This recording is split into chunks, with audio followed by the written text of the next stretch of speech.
Edge's faction wasn't cool for very long, was it? They tried. What the hell was that? Didn't even get a 3-week push. The House of Purple Nurples. Honestly. I'm Ollie Davis. I'm joined by Chopper Pete Quinnell. Yes, my sworn enemy. But we have come together in Luke's absence. He is on holiday to review today's episode of Raw and, of course, Thursday's episode of AEW Dynamite. Welcome to the Raw Review Podcast. It's the Raw after WrestleMania. I just realised this might be the third week in a row I've watched and reviewed Raw. How does it feel? Not good. No, it actively makes you dumber, I think. Yeah. And it warps your baseline for what is quality. Yes. I noticed when I was looking at all your ratings earlier, your big spreadsheet, when I was getting the images for the news earlier, that the lowest rated Dynamite and the highest rated Raw, there's only a 5% difference between them. Yeah. I feel like that's too close. People say I hate AEW. Apparently you do, because it's only 5% better than Raw. What? The best Raw? Yeah, but even so. Sometimes I go back, I'll see the worst episode of Dynamite and I'll be like, well, that to me feels like a 3.5. Sure. And then I'll look at the highest rated Raw and I'll be like, oh my God, well, that means that was 19%, I guess. I'm still tinkering with that system. Anyway, before we get in with the main talking point, which was that ridiculous finish to AJ Styles versus Damian Priest, this episode is brought to you by Patreon. WrestleTalk's Patreon page, patreon.com/WrestleTalk. Click the link in the description or the one that's being posted in the chat right now. Go catch up with loads of extra bonus content. I've got a little thing that I'll talk about later, but we've just had the poll finish for WrestleTalk Extra. You and Luke are going to be reviewing NXT TakeOver Dallas for this month, which is one of my personal favorite shows of all time. It's probably not the best quality in terms of like takeovers that there have been, but for like sentimental value, it's got such a soft spot in my heart. That Sami Zayn versus Shinsuke Nakamura match really felt like the start of a new era for WWE and NXT. That was like the most NXT was ever going to replace the main roster. Right? Yeah. Because you also had, that was the same year, AJ Styles and Doc Gallows and Carl Anderson came across from New Japan. And sort of from just a interesting retrospective view, it's got The Revival, now FTR, who've had two of the best matches of the year over the last week, versus American Alpha. Yeah. Who have also half of them have become one of the better acts on Raw. Yeah, and that was the match that I went, oh, tag team wrestling's amazing. And that was the match I went, oh, The Revival are amazing. And that match in particular holds a very, very strong place in my heart. That and Sami Zayn Shinsuke, because I thought at the time that's like, well, that's the greatest match ever. Yeah, that can't be topped. It was then topped, but at the time I was like, it's magic. Can't beat it. God, that Nakamura entrance when they're holy essing the entrance. Oh, very good times. Well, me and Luke will be reviewing that next week, so become a Patreon today to get that and loads more exclusive content.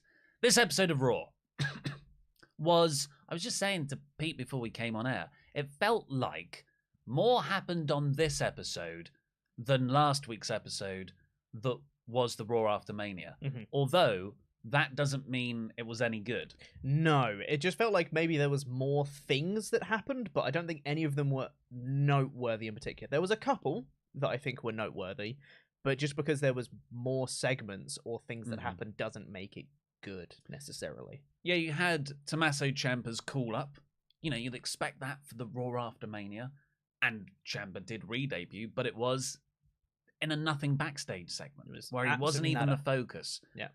Bianca Belair got her first program, a returning to the ring Sonya Deville. Yeah. But again, why? That was actually quite good, but that would have been the perfect thing to do last week.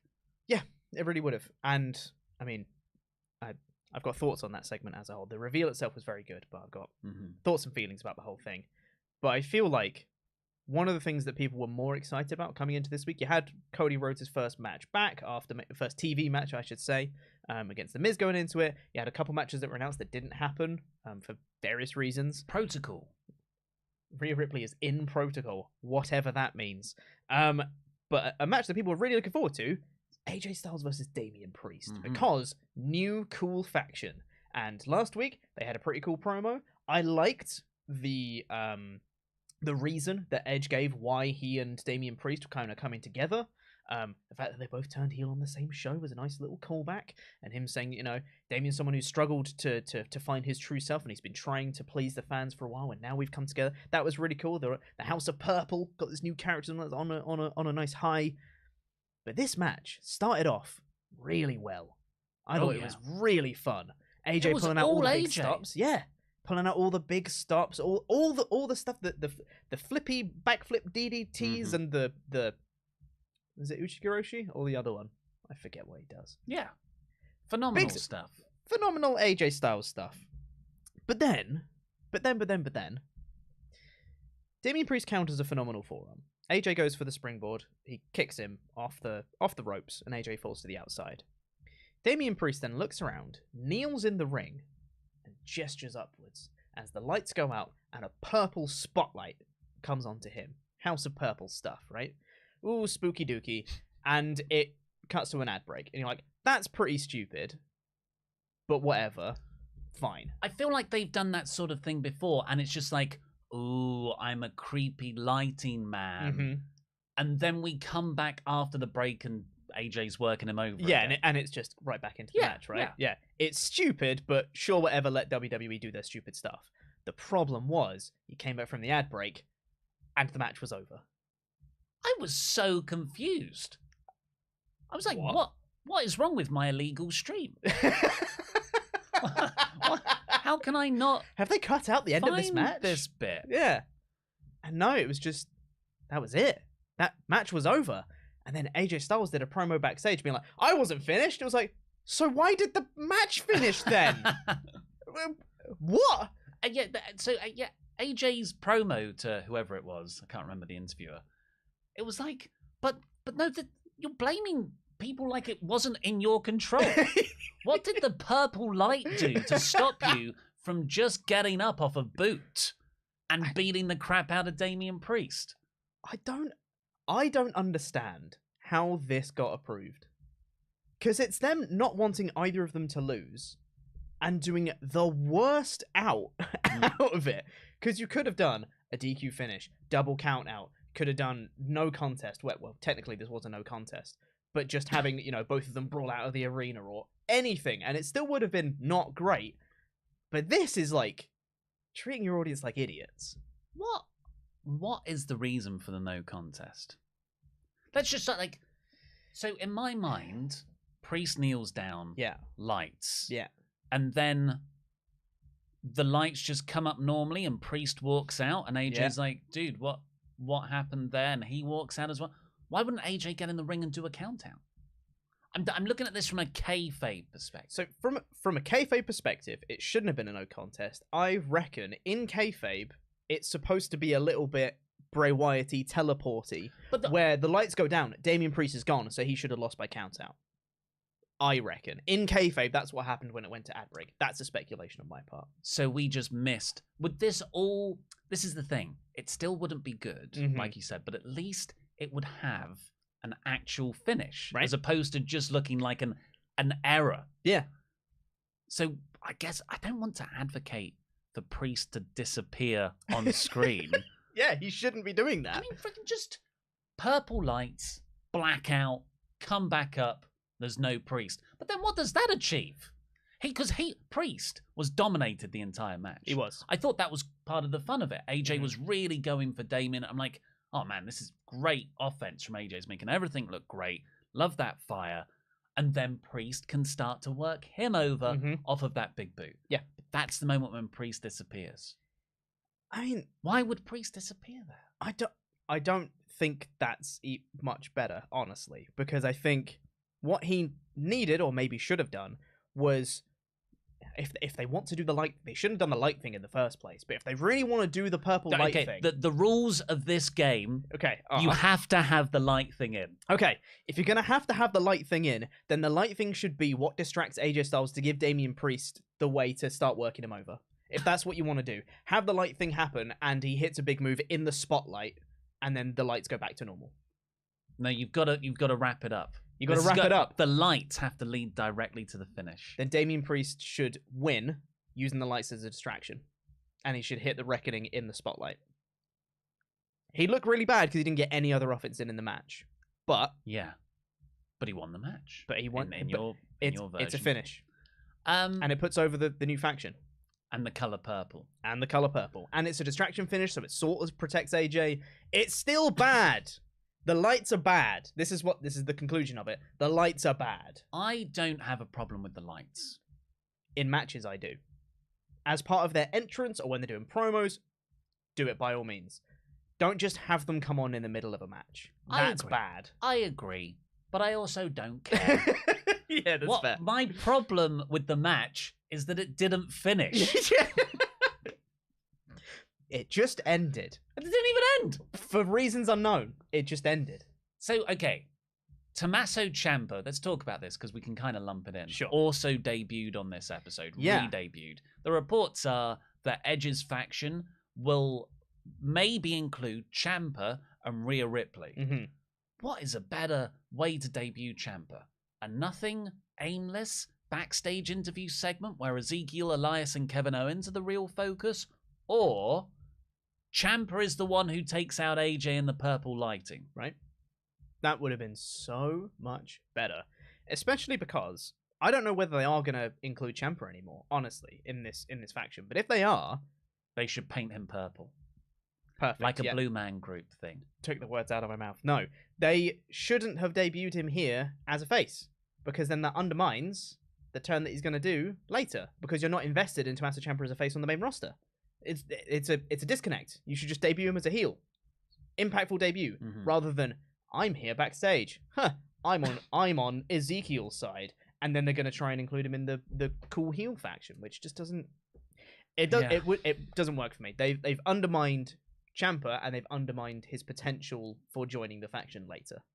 Yeah, I guess like the only way they can tell the story with Ciampa is Ciampa now goes on a nothing run of losses over 4 weeks, and Edge and Priest approach him backstage and go, "Hey, you have lost your way since coming to the main roster. Mm-hmm. Join us." Yeah. Like, just join him from the start. Just join him from the start. I really do think he would get more opportunities if he was purple. Sure. Because Vince would book you if you were completely the colour purple. I feel like you're really hung up on this purple thing. I just don't know where the logical extension of the House of Purple is. And I think it is painting Tommaso Ciampa purple. You really think that's the next step? I just think it's the right thing to do. Should we see what everybody thinks? Should we have a vote? What's a good... Nothing rhymes with purple, apart from Nurple. Nothing rhymes with purple. That's sort of... Ciampa purple? Ciampa purple? Yes, no. Mod Mother? Can we get a poll? Who wants purple Ciampa? Do we want Tommaso purple on the main roster? Let's see what the Ultrachats say. Get them into WrestleTalk.com/support. We'll read out every single one of them over $5. Laxim Narasimhan B says, as bad as the finish of AJ versus Priest was, you need to let it play out. In seriousness, booked correctly, a faction with Edge and Priest would be awesome. Also, let's talk about the biggest highlight. Tommaso Ciampa is still called Tommaso Ciampa for now. Yeah. You would have thought if they were going to change his name, they would have done it in this backstage segment. Because they did it for a couple of other people on SmackDown. When you had Ludwig Kaiser with Gunther, and then Raquel Rodriguez now as well. Yeah. So you would have thought that they would have, changed it here, but maybe they haven't. Did you ever read Kayfabe News's fake call-up name for Tommaso Ciampa? Don't look at the screen. Okay. Crazy Luigi Pepperoni. And look, they've photoshopped his face onto a chef tossing a pizza dough. That's very good. Crazy Luigi Pepperoni. Yeah, it's perfect. Honestly, wouldn't surprise me. After years of stellar performances in NXT, 36-year-old ring veteran Tommaso Ciampa has finally earned his spot on WWE's main roster with a hot new persona, Crazy Luigi Pepperoni. That is very good. The bad one, Jan Beard. I don't want Ciampa or Ripley in the House of Purple. I'd rather have two others who need a repackage, more such as a darker version of the Viking Raiders. That'd be cool. That's a really good shout. Yeah. I want Rhea Ripley in there most. Yeah. But Viking Raiders, yeah. Yeah. Yeah. I'm well up for that.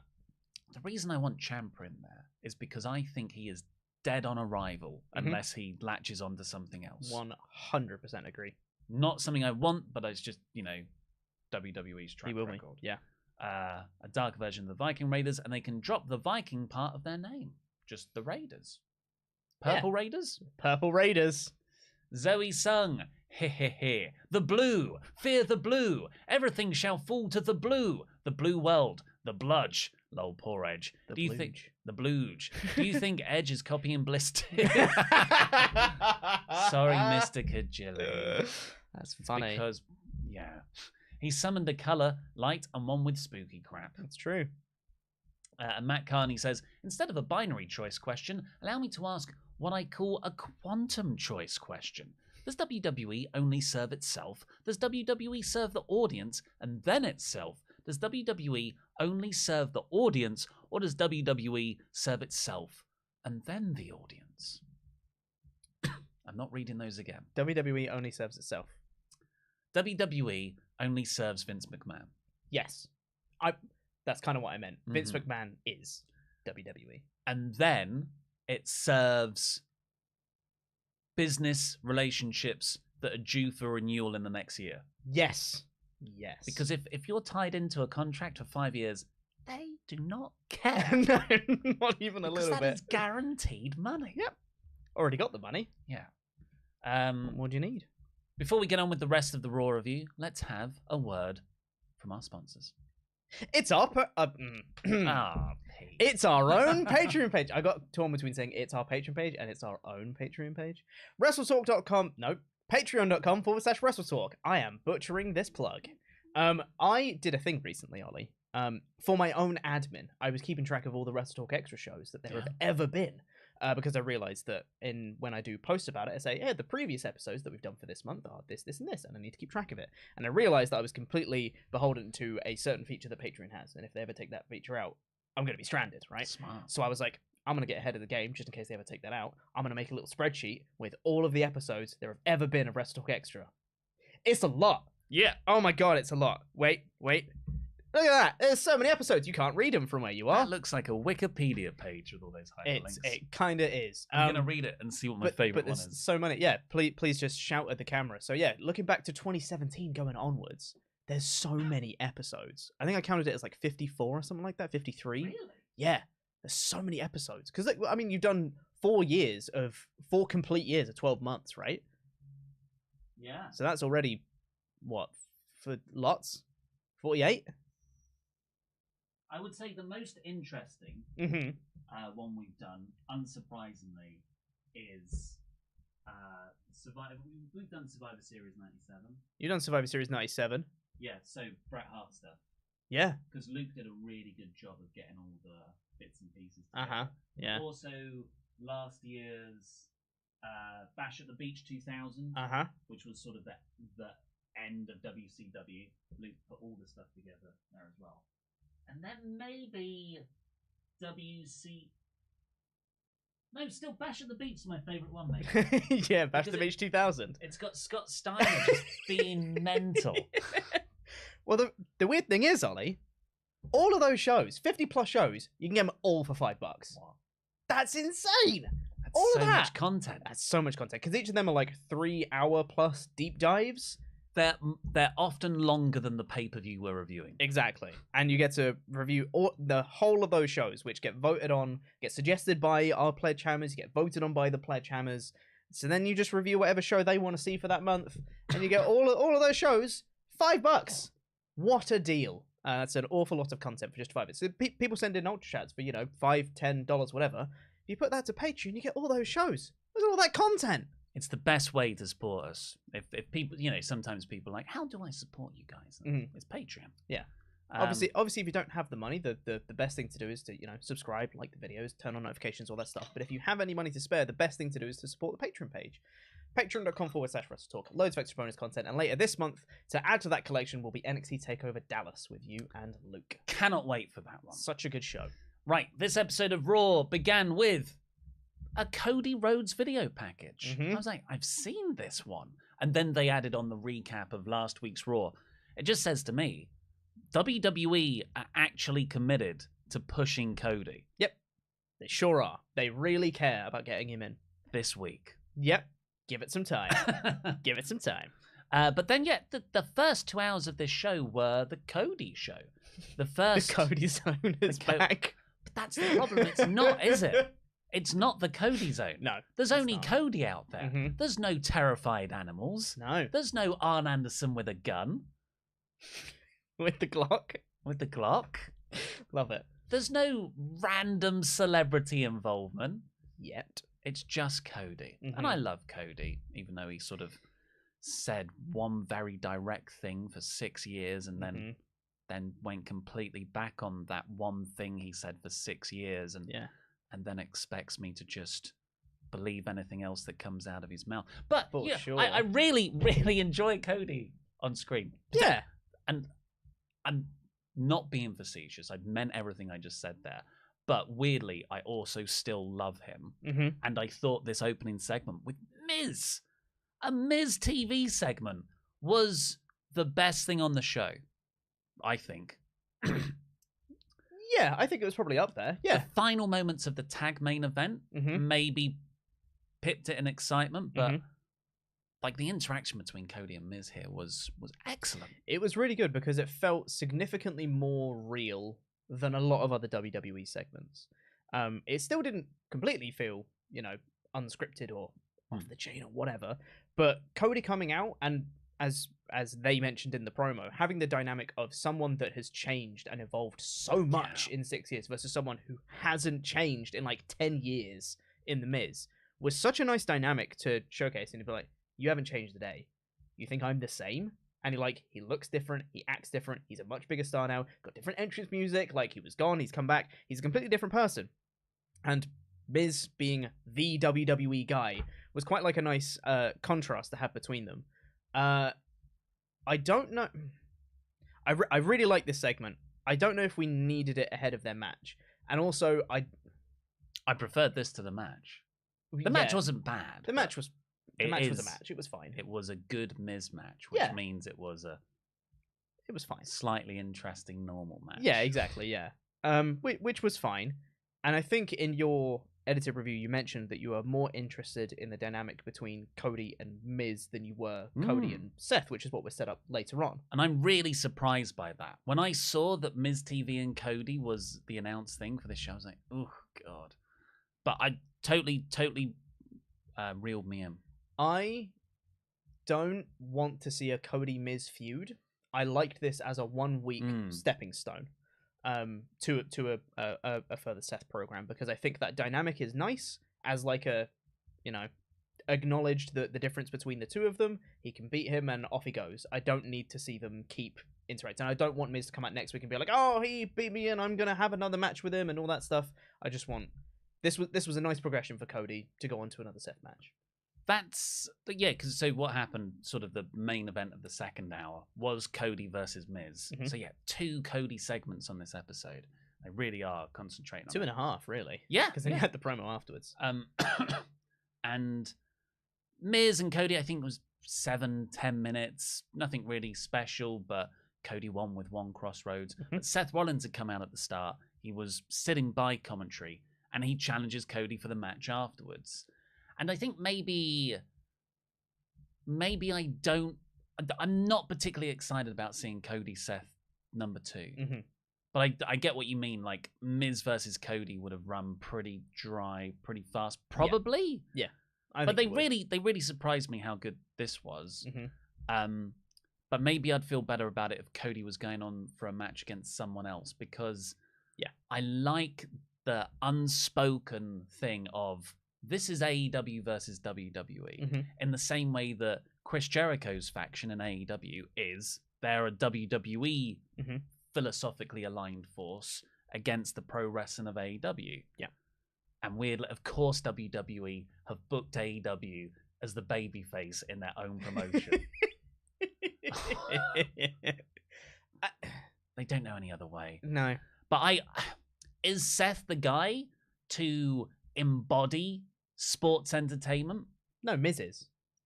But Miz has a limited shelf life, and I think you would drag Cody down. Who else other than Seth could fulfill that role? Roman. Yeah, Roman. Roman's a WWE guy. He's the big boss at the end, though. Yeah. The problem is WWE just don't have enough stars at that next level. Yeah. Just slightly down from Roman, which is who Cody needs to be facing right now. Yeah, for sure. Which, in their eyes, I reckon Miz is a big name in their eyes, who is, multi-time world champion, two-time Grand Slam champion, all that stuff. He's a solid person for Cody to beat, to then go on and face Seth again, probably win again. Before and then before he goes on to something big. Who's bigger than Seth that's not Roman? Yeah, I don't know where they go with Cody. Edge? Obviously, it is. Actually, that's a great idea. That's exactly it. It's Edge, right? It's Edge. Yeah, that's the feud. Solved. Yeah. Well, there we go. Maybe an Austin Theory. Sorry. Theory as well. You're just sort of looking at upper mid-card heels. Yeah. And there's just not a great deal of I think the problem with that is that Theory's going to be the US champion very soon. And you don't want Cody. He could, but I don't think he's got it tattooed on his neck. God. I mentioned this to Andy because I was watching Raw in the office earlier. I hate that his neck tattoo has now become his entire branding. That's everything. This is Cody's symbol. Ow. Well, that was his symbol before he got it tattooed. Sure, but it's everything now. It's on his Titantron with that first. It's on the video packages. It's on his Titantron. All the guys have it. It's the animated AR. That makes sense. It's his entire branding is his terrible neck tattoo, and it's bad. But I think the terrible neck tattoo is also part of the branding. Not all of the branding is based on the neck tattoo. But people have a lot of tattoos that aren't their branding. But the branding predates the neck tattoo. Sure. That was like his Bullet Club version, wasn't it? What? Yeah, but not the bad version with the American flag in it.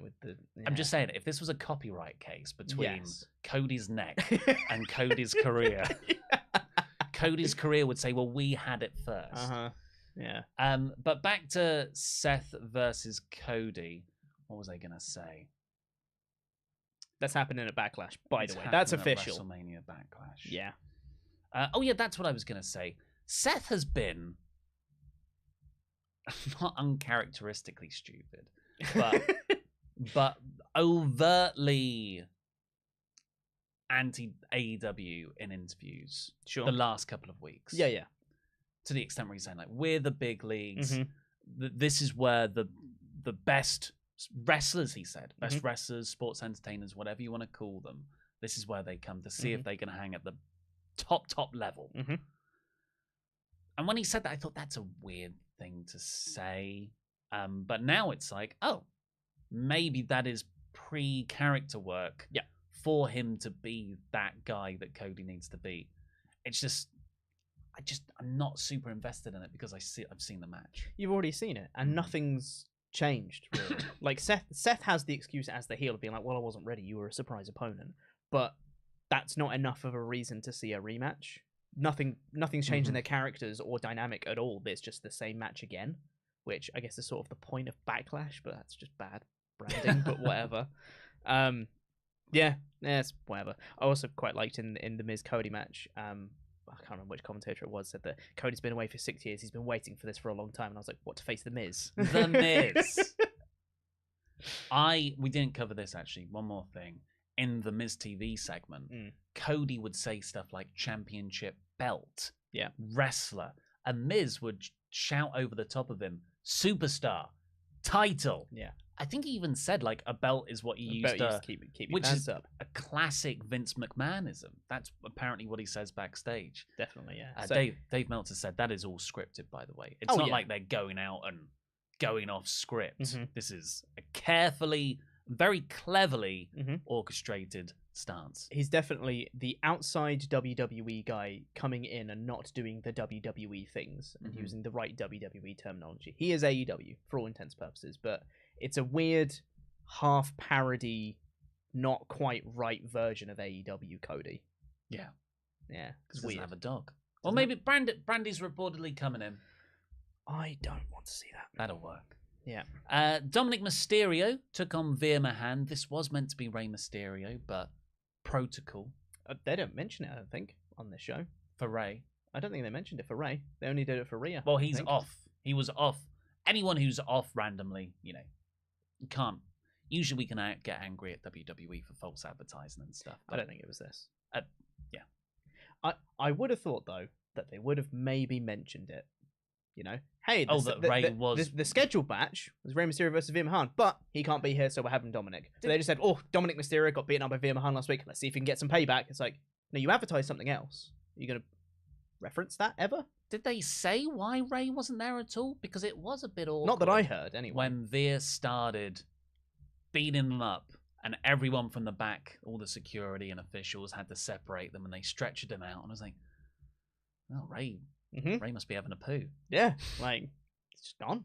Sudoku. The Wordle on the toilet. Wordle. Yeah, so Veer still looks explosive. He totally squashed Dominic. Cervical clutch. Okay. Which, your neck. So, yeah, it's fine. But also cervix. It just sounds weird to call it the cervical clutch. I hear cervical, and I think cervical cancer, unfortunately, which makes me think of vagina. Yeah, which is bad. Do you think this is intentional? No, definitely not. Because of the coming? I think they've. I don't think the coming was ever the joke with them. I think what? Not with their social media team. That's an entire different entity. But with them hyping it and them overdoing it, the joke was, we're saying he's coming soon and he's not. And that's the joke. It was never about the coming thing. Social media, yes, but not WWE themselves.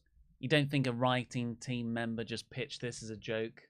I don't think so. Because I don't think cervical clutch is like some old name for the move. No. I've never heard it. I can't no, it's definitely a name that they've made for Veer Mahan, but I just don't think it has that double meaning. Honestly, I don't think they'd be smart enough to do it. Veer told Kevin Patrick afterwards, I strike fear into the heart of any man. This was while Dominic Mysterio was getting wheeled into an ambulance. Yeah. They really put it over strong. I mean, in terms of a story, Veer versus Rey, that's got some meat to it now. It's got some meat to it. I'd like to see him face Rey. I'd like to see Rey get some offense in. I don't want it to be a squash match, and I want to see Veer have a proper match with him. That'd be nice. Because I think Veer has potential. I think he's got some really good presence to him. I think he's got some really good fire and intensity. It just needs to be directed a little bit better rather than generic squash match formula, because that's a bit boring. He's only had one. Yeah, but I mean, he did the beatdown last week, and then he had this one, which was pretty much the same thing. We've already spoken about AJ and Damian Priest. We've already spoken about Miz versus Cody. Then Kevin Patrick welcomed the newest member to Monday Night Raw backstage, Crazy Luigi Pepperoni. And Tommaso Ciampa's like, I'm really glad to be here. Thank you. And you can just see him dying.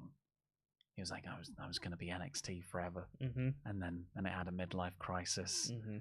And before he can really introduce himself properly, Ezekiel walks into shot. Hey, man, nice to meet you. Welcome to Raw. And Kevin Owens walks in. He's like, it's Elias.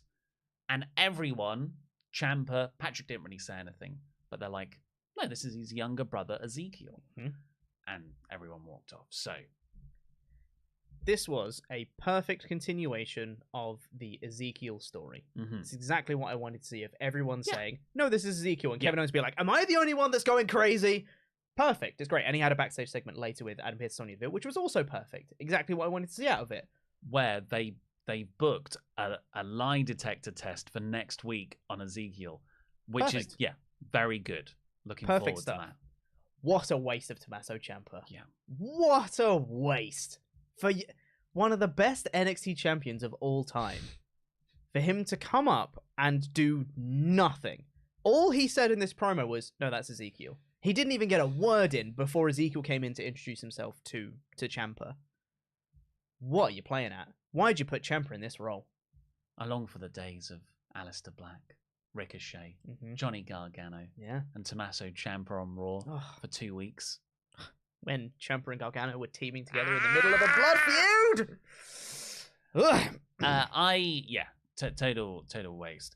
I have also seen people fantasy book online like, oh my god, wouldn't it be amazing if this is a conspiracy theory, if this is how Kevin Owens and Sami Zayn were reunited, because Sami's like, yeah, I believe there's a conspiracy. Yeah. That's how you put them together. And I read those suggestions, I'm like, what? One of the most enduring long-term hate frenemy relationships, you want to bring them back together on a joke storyline. I mean, they're both jokes right now. Oh yeah, you're right. They are.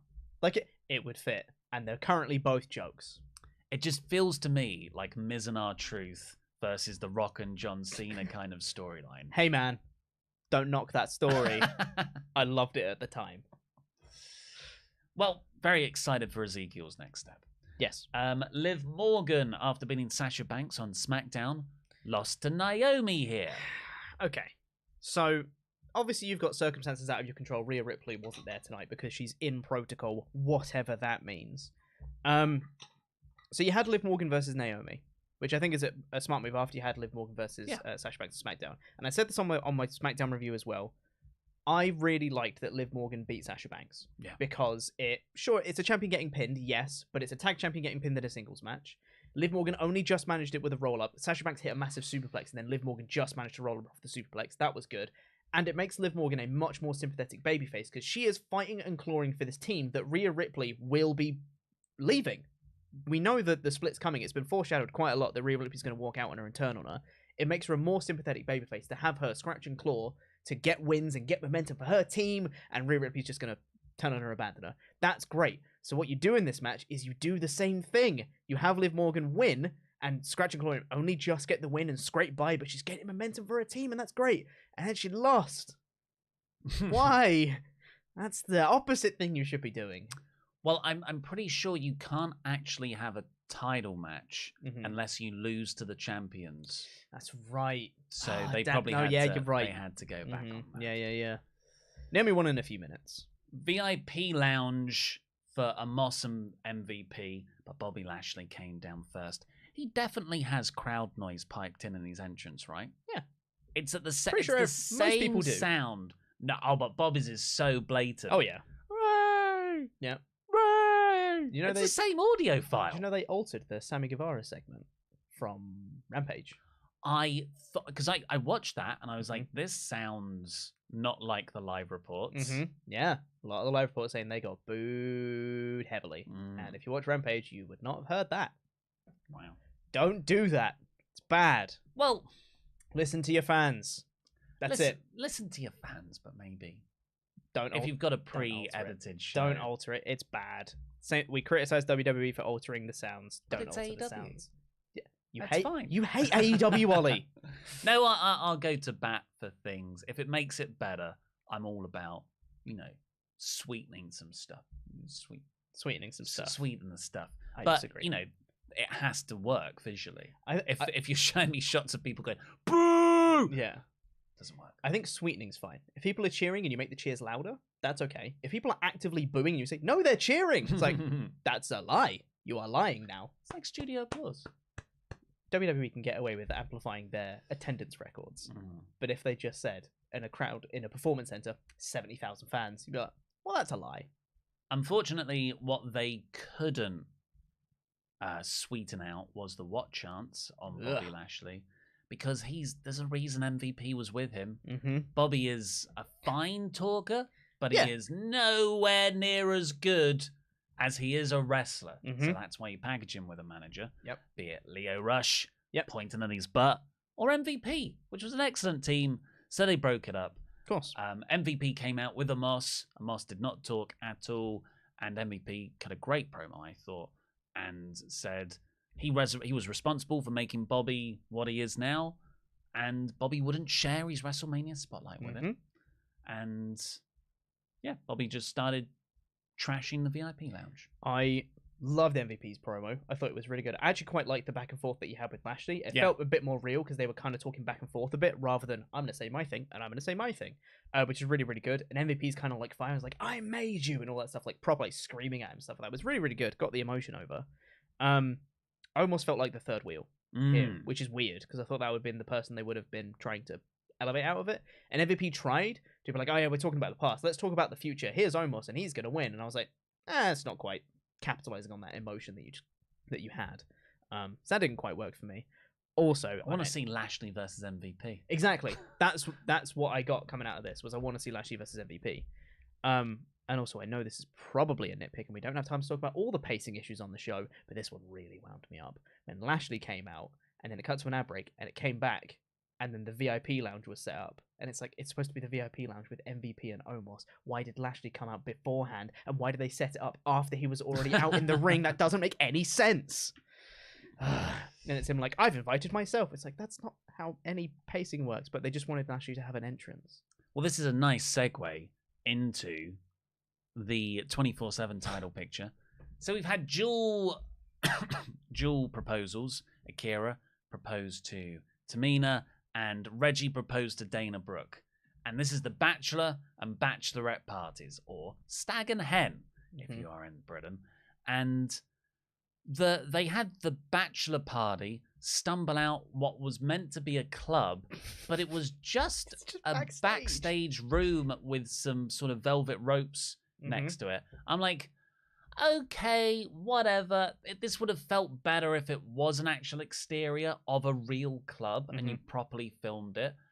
But whatever. Maybe there's a little meta joke here that the 24/7 title picture just live backstage in this pocket universe. Sure, yeah.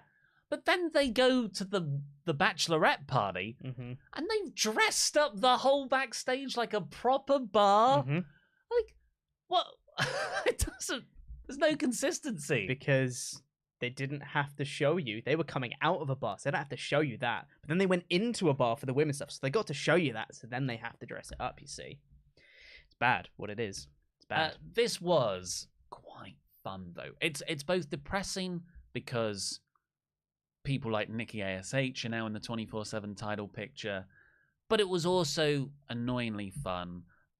They got a stripper out for the girls, and the guy's stripping. Oh, it's a referee shirt under there. It's because Nikki ASH is going to try and win the title. I thought that's actually quite a smart gag.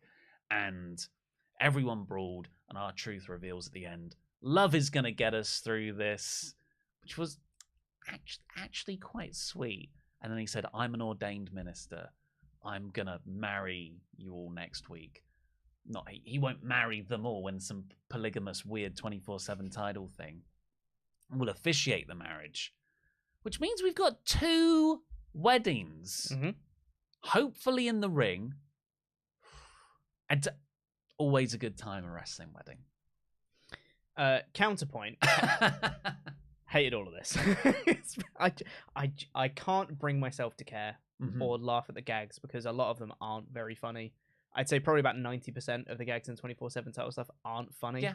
And the 10% that are funny, I'm like, I don't care anymore. Like, you've made it not funny. Even the funny stuff isn't funny.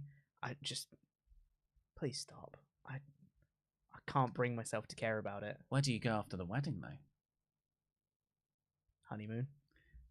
Yes. But, like, I don't care. They're all going to try and I've got more thoughts about it, but I don't care. They're all going to try and have sex and consummate the marriage. Yep. Oh, going to roll you up. Oh, gonna... In bed. Just like Drake Maverick and his wife. Yeah. 3-4 years ago. Yep. Austin Theory told Adam Pearce and Sonya Deville backstage that he is no longer Austin Theory because him and Vince McMahon think the name Austin is a lame one. He said that Austin doesn't suit him. Okay. Which I think is different than if he said, we hate the name Austin. That would have been a better gag. Oh, I thought they did say that. He just said, well, Austin doesn't suit me. And I was like, it's right there. You have the thing right there to just say, we hate the name Austin. Because then that plays off the whole WrestleMania stuff, and that's fine. So he's now called Theory. Sure. Bad name, I think. It's a bad Austin name. Theory is much better than just Theory. Theory! It's like I've accidentally But that's just a theory. A theory. Like, it's game theory. It's like Matt Pat on YouTube. Big Who's YouTube that? channel. Game right. theory. Okay. The comments will love it. The comments will love it. Wait. Come on, live chat. Come on, live chat. Super easy, barely an inconvenience. I watch stuff on YouTube too. Come on, chat. Back me up here. Back me up. Theory. Come on. Can you imagine Roman Reigns, WrestleMania, 42, WrestleMania 42 main event? It's Roman Reigns versus Theory. Chat's going nuts. They love it. Nerds. Love it. Love me. It's not a good title. No, it's not. But he wants a US title shot. Which he's getting. Yeah. Queen Zelina then took on Bianca Belair. You just missed a little bit, out of that thing. When Kevin Owens came in to set up the lie detector test bit, there's a very funny line that he had here when he was saying, surely you got to have, like, passport, driver license, some sort of identification. It's just like, no, it's all competition. He goes, his library card's confidential! Like, properly, like, exasperated Kevin Owens. It was very funny. It's annoying how good Owens is. He's so because funny. I want him to do more serious I stuff. know, but yeah. goddamn, he's great. Queen Zelina versus Bianca Belair. Bianca Belair squashed Queen Zelina in a minute or two. So, yeah. I mean, what did you think was going to happen, Zelina, when you came back to the company? Her accent's back now as well, which is cool. Yeah, They Yeah, played she a got crown. played a recap of her promo from last week where she didn't have an accent, and then she cut a promo where she did an accent. It's like, It's like watching the Scarlet Witch in the MCU. So Sonya Deville then came out to announce Bianca's next program. Here's a blank contract. Please sign it, Bianca. And Bianca's like suspicious, so she knew something was up. Yeah. She's like, I'm gonna sign it anyway because I'm a badass and I'm gonna beat whoever it is. and I don't care who I face, which I thought was good. Yeah, Good I babyface like stuff. that. And then Bianca faces the Tron, and Sonya says, making their return after so-and-so year, blah, blah, blah. And I actually got worked because I assumed it was going to be Sonya. But the way she built it up, I was like, who else could... Is it Asuka? Is it Bailey? Yeah. And then, no, it was Sonya.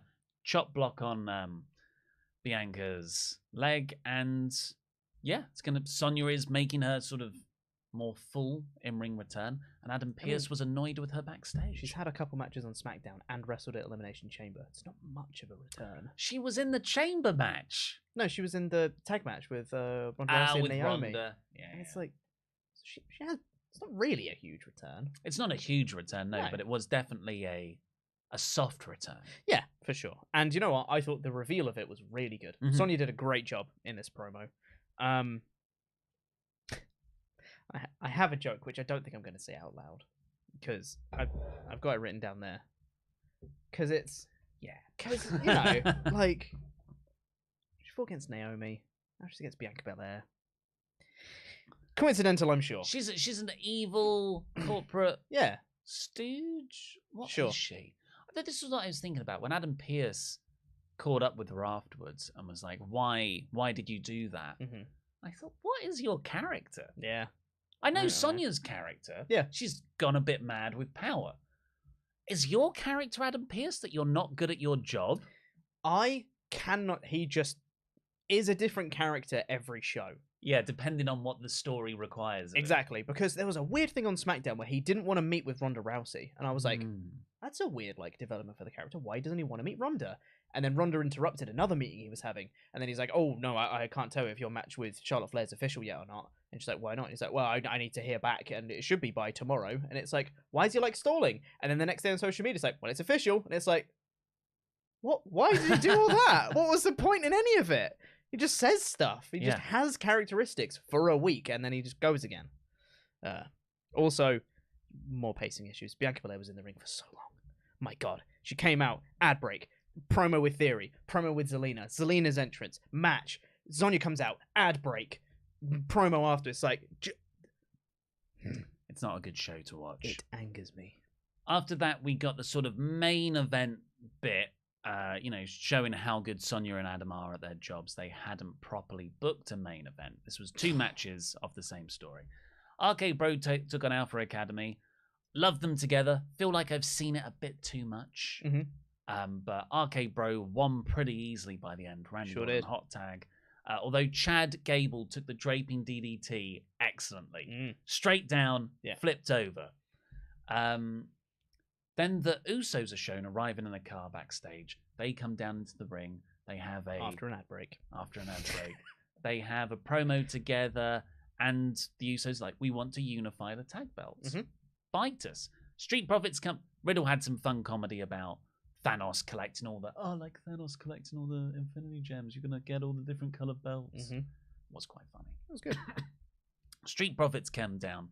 They say, well, we want a shot at the Raw tag titles first. So they kind of had a number 1 contenders match for RK Bros titles, Usos versus Street Profits, which was really good. Really good match. 10 minutes, just really fast paced from the start, but the last 3 minutes were just insane near falls. There was this great spot where the Usos threw Dawkins into Riddle and Randy Orton at sort of the commentary position. And Riddle and Randy Orton stand up and get in their face. Montez Ford flips over the top rope, takes out both of the Usos, lands on both feet, and then does a little little shimmy in Orton and Riddle's face. Because there were no ropes for him to shake. Yeah. So he's just going to shimmy his shoulders. He's so charismatic. Yeah. Oh, he's the best. So many near falls in this one. Usos kicked out of the top rope blockbuster that they did. Really great near falls off Montez Ford's frog splash as well, which got so much height. It's insane. And then the Usos won with the 1D in the end. Really good. I mean, one clean. It was just a really good match. Awesome. Yeah. Really good stuff. And it builds them versus RK Bro at WrestleMania Backlash, which I don't know where they're going to go with that. It's quite an intriguing offering. I think the Usos are probably going to win. I think they're going to unify the belts. Well, either way, you'd expect it's still them... title unification, right? Yeah. Regardless of who wins. Is that right? It sounds like it's only the Raw titles up for grabs. I'm sure it will develop in but weeks. RK Bro must say, well, if we're putting ours on the line, then you need to put yours up. Yeah, that makes sense.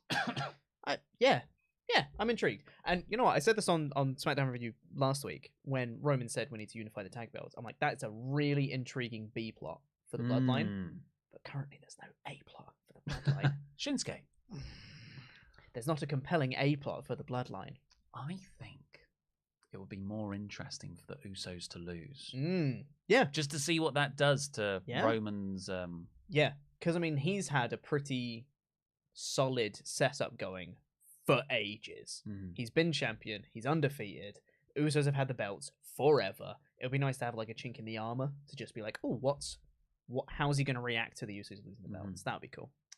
A bit of schmoz afterwards. Randy hit an RKO on Montez Ford, and the Usos super kicked Randy to stand tall. And Randy did this sort of a good. He's doing like a bridge. He's got rigor mortis. Yeah. I also thoroughly enjoyed just before the main event kicked off. They did a full recap of Veer Mahan beating up Dominic Mysterio for no reason. They just played a full replay of Veer Mahan beating up Dominic, and it didn't lead to anything. It's like that happened earlier. And when it cuts to commentators, and they're normally going to be like, here's an update on Dominic Mysterio in our very serious voice. He's been taken to a local medical facility. Didn't have any of that. Jerry Lawler on commentary was just like, okay, bro, just did some great mind games. It's like, wait, what was that recap for? What? That was weird. Overall, I gave this, I think, a 57%. That might be a bit generous, but based on how I'd scored other shows, I really like the Cody stuff and the tag stuff. 2 out of 5. 2 out of 5. Bad show, bad pacing, too long. But the vote, everybody wants to know the outcome. Oh, yeah, please, go ahead. Purple Ciampa, 59% yes. How many of those votes are ironic? Mod Brother, can we get another poll? How many of you that voted for yes did it ironically? Purple Ciampa, really? But really, though. Sorry, you said 2 out of 5. Oh, because the show's too long. Because even the stuff that's good on it gets drowned out by so much other bad stuff that just weighs it down. That's white noise, Pete. I know it is, but it's still worth repeating. It's a long show. That's why it gets bad. Before we get into the Ultrachats, let's say thank you to our Pledgehammers. Another reason to become a Patreon.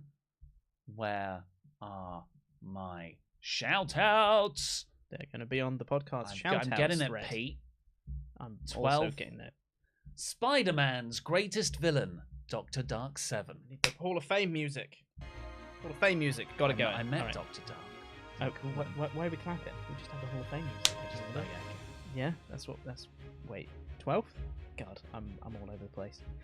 Brandon, I just make the lists. Sires. Abdominal. Nope. Abdominal. Nope. Abominable. Michael Abbott. The British Bulldog, Philip Boy J. Smith Jr. The reigning, defending, undisputed first WrestleTalk Super Chat Donator Heavyweight Champion of the World, Jeremiah Golder. Greg Taylor, Soldier Spy. Fantastic Mr. Good Old Fox. He's no jackass, Dano. The Roller Coaster, Robert Acosta. WrestleTalk's personal ring announcer, Rodrigo Benitez. Shield Maiden, the Zornice. And finally, for the Hall of Fame class of the 12th of April 2022, Chris the Cypriot Sensation. Nope. Chris the Cypriot Sensation, Petru. Nice announcer voice. With the... Thank you very much. Right, let's get to your remaining Ultra Chats. Austin Nagano. Hey guys, wasn't the craziest for Raw this week. 3 hours is too long. Also found it awesome that Kevin Owens is the only one who thinks Ezekiel is Elias. How long do you think this angle will last? Jam that jam. 2-3 months? Yeah, I can see that. I can't see how they could make it any longer. I think end up with a match between Kevin Owens and Ezekiel at a pay-per-view of some description in June. And then that's it. One thing has to be a tag match. Mm-hmm. Kevin Owens and partner versus Ezekiel and Elias. Ezekiel and Elias. That's quite fun. And maybe it's just LA Drake. Oh, that's good. Okay, I think you combine the names there. It's Eli Drake or Sorry, LA Eli Drake. Drake. Yeah, LA Drake. Plasma PT. Ciampa debut was funny to me because of how he sold Ezekiel, Elias, and Kevin Owens. Also, Ezekiel Elias looks like Bradley Cooper, and I can't unsee it. He actually kind of does, yeah. The Ciampa debut was funny, but it's also Ciampa. Mm-hmm. Kiara Angela Nasty. Last week's podcast title was not Raw, worst Raw post WrestleMania ever for the 4th year in a row. I think it's a win. Plus, this Elias claiming to be Ezekiel reminds me of Laurie Blake claiming to be Luke. Can't wait for a third Elias to show up in the form of Pete. That would be very funny. A whole family. Hall of Fame music's still on, I just heard of it. Eliases. Riot DR. What I want. Every time Ezekiel introduces himself to someone or mentions his name, no matter where they are, Kevin Owens appears from around the corner to plead with everyone to see the truth. Also, no name is safe in WWE. Jam that jam. Absolutely. Vandalia 1998. So is Kevin's new gimmick calling out the renames WWE are giving people? Next he's going to confront Walter, Gunther, and Butch, and Dewdrop and Piper. Yeah. I mean, that would be quite funny. It's not just names, though. No. This is a totally different person. It's a different person. Tails P. I hope the lie detector segment will be as good as the Mr. America one. Mm-hmm. What a segment. Yeah. Liv Morgan's the one who's going to turn and join Edge's group. I wouldn't mind that either. Yeah. Yeah. Search this company. You know it to be true. Sonya Deville is the biggest heel for giving me hope. Asuka would show up. Wah, wah. Hot tag. Hector Rodriguez has been a member for 4 months. Thank you so much. Says, so, Raw was after dog crap, huh? If WWE wants to gain its audience's confidence back, it needs to do competent storylines and not change their names. Hey, Ciampa's still Ciampa. For now. That's something. Yeah, see, look, if people keep their names, doesn't mean they're safe. Mm-hmm. Yeah, exactly. Riot DR says, hey yo, Thoracic Clutch, Veer Vice, Mahan Mauler, Vertebreaker, Camel Crush Clutch, Break Your Back Clutch. All of these are viable names for the cervical clutch. On a side note, the lighting on Priest look more blueberry to me. Yeah, it's blue. Yeah. Bluey purple. Blue purple. Brian Moore said, I really wish I could be on this show with you guys because I wanted to have a deep conversation about what makes a good wrestler. Personally, I think guys like The Miz or Jinder Mahal are solid wrestlers, and what fans think make a great wrestler is flawed. Huh. Well, I think it was Bret Hart who said in like a seminar once that it is look, talking ability, and wrestling ability. And with look, you factor in gimmick and stuff. You wouldn't just say physical appearance. Yeah. And the perfect wrestler or a very successful wrestler has to be a 10 out of 10 on 2 of those. Yeah. So that's always how I judge things. Yes. And I think the order and what makes you successful, that works for WWE, but maybe not elsewhere. Because I think elsewhere, the in-ring thing could be higher in the priority list. Yeah, than but ability to talk. I think, like Tony Nese, probably a 8 or 9 out of 10 wrestler, but he doesn't have talking ability or character. Yeah. So I can't see him succeeding even in AEW. Yeah. Mark Mayhew. Oh no, sorry. That's another one. Brent M said, I thought Ollie would be happy. No champs were pinned last night. Silly me. On the edited review, Ollie's whining about Liv Morgan losing also. So I pose a question to you, Ollie. If the champs aren't supposed to lose, but don't pin the challenger, who else? Well, this is a specific example because it's a tag championship. So in singles competition, you've got a bit more leeway. You can beat a tag champion in a singles bout. That makes sense. Also, what Pete said earlier, that story of Rhea walking out, Liv having to sort of do this by herself, beats them both in singles competition, and I'm like, oh, maybe they could beat them when they're combined. Yeah, exactly. I think there's certain situations in which pinning the champion can work. Generally don't do it, but there's certain situations like this where it can work. Mark Mayhew said, hello, Hardcore H. Ollie and Mr. Ass, I'm assuming. Sorry, Pete, happy birthday. It's not my birthday. It could have been worse. They could have given Veer the camel toe clutch. Didn't watch for also wanted to ask, which 2 wrestlers do you think would make a great tag team? It's Pac and Darby for me. I mean, they would be a good tag team, sure. Good tag team. There's these 2 guys called Dax Harwood and Cash Wheeler. I think they make a really great tag team if they were Danielson together. and Moxley. Yeah. Cesaro and Bryan. That sounds fun. That sounds really good. Yeah, I'd like that. William Banter said, speaking of Ciampa's debut, I was at the Raw in Lafayette where the crowd was dead when DIY, Ricochet, and Black were called up. I have so many stories about what happened that night, but it haunts me to this day. I was even camera side with an NXT shirt on. Oh my God, William. That is tough. Yeah, that's rough. Did you want a hot tag back? Jack Lloyd. Not really looking forward to WrestleMania rematch. Sorry, Backlash. But I am excited for Seth versus Cody too. I think the promo work will be great. Seth's promo on Roman is one of my favorites of the year. But I also really want to see Seth dress up as Stardust. That would genuinely be really funny if he did. Kevin. Actually, I don't remember Cody saying he hates Triple H. He showed him a lot of respect, especially since Hunter and Dusty were very close in NXT. But it is indeed very weird with all the shots fired at Triple H to see Cody say, oh, by the way, I love Triple H. He's the best. He showed him so much respect when he smashed his throne in AEW. And got the golden shovel out. The golden shovel. Yeah. It's not so that much that. It's, he was saying, I'm AEW for life. I'm never going back to WWE. All that stuff. Legit underboss, like a year ago he said that. Legit underboss. I feel like Rhea and Liv should both join House of Purple, because if split up, Rhea is less likely to get lost in the shuffle, although I could be wrong. See Doudrop. Sure. I don't think it works with the story they're telling right now. You need to make it make sense why they're still. But like who has the most potential to be okay? Rhea is always just put with another tag partner, so they obviously don't know what to do with her. So I agree, probably Ripley should go in. I think they really like Ripley, and they want to protect her as much as they can, and the way they do that is put her in a tag team and don't have her get pinned. That's a good point. Zoe Sung. It's time to nitpick Pete, though. Calling the match where they pinned the ROH Pure Champion. Shake my head. Double standards for AEW shills. Amazing. Yeah, I mean...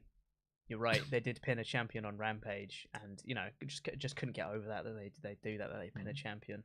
One of the best matches that you've had in quite some time. I mean, he kind of won. He kind of won. Yeah. The Trophy channel says, Pete, I prefer my Andy medium well. Well done, Andy. Look, so Andy hosted the WrestleTalk News yesterday. It was a one-off. We've had our time of saying, well done, Andy. Can we stop saying, well done, Andy now? Yeah? No more Sure. well done, Andys. It's Oli and Pete and Luke and Laurie. And Laurie. We do the news. It's Yeah. the four of us that do it. Yeah. Yeah. Charles Berg, let's play Guess the Wrestler. I'll give a bad description of a wrestler, and you guess them. 1. Drunk Texan that steps in mud. Steve Austin. 2. Thick boy that likes anime. Thick boy. Keith Lee. Oh, right. Yeah, okay. Right. With you. 3. A snake whose dad is a cowboy. Randy Orton. 4. The size of his wang is a mystery. Finn Balor. I'll leave answers in the chat. Gabriel Reyes. Really hoping the Usos do not unify the tag belts. Not a fan of belt collector or hold all the gold storylines. It seems to highlight that only a small select group of wrestlers are at the top of the card. I kind of get what you're saying. I can understand that for sure. I quite like when it's done very irregularly, the getting all the gold stuff, because I like the visual of people holding all the gold. And I also like when they do it correctly, when you get all the gold and then you have so many people gunning for you to challenge you for all your belts you've got. That's the price you pay for having all the belts, is loads of people want to challenge you, so you have to work like way overtime to defend all your belts. I think that's part of the challenge of having all the belts. And that's the logical end of the push of the bloodline, is to get everything, and then they start to fracture because they have flown too close to the sun. Exactly. And that's all we've got time for today. Thank you for all your Ultra Chats and for watching. Of course, subscribe if you haven't already, and go and check out our Patreon page. It's the best way to help support us. Patreon.com/WrestleTalk. So much bonus content. Get your own shout-outs. Get video calls with us. Get shout-outs in the news. Get bonus content. Get After Dark later this month, which is going to be a big one, hopefully. Fingers crossed. Jam that jam. Goodbye. Jam.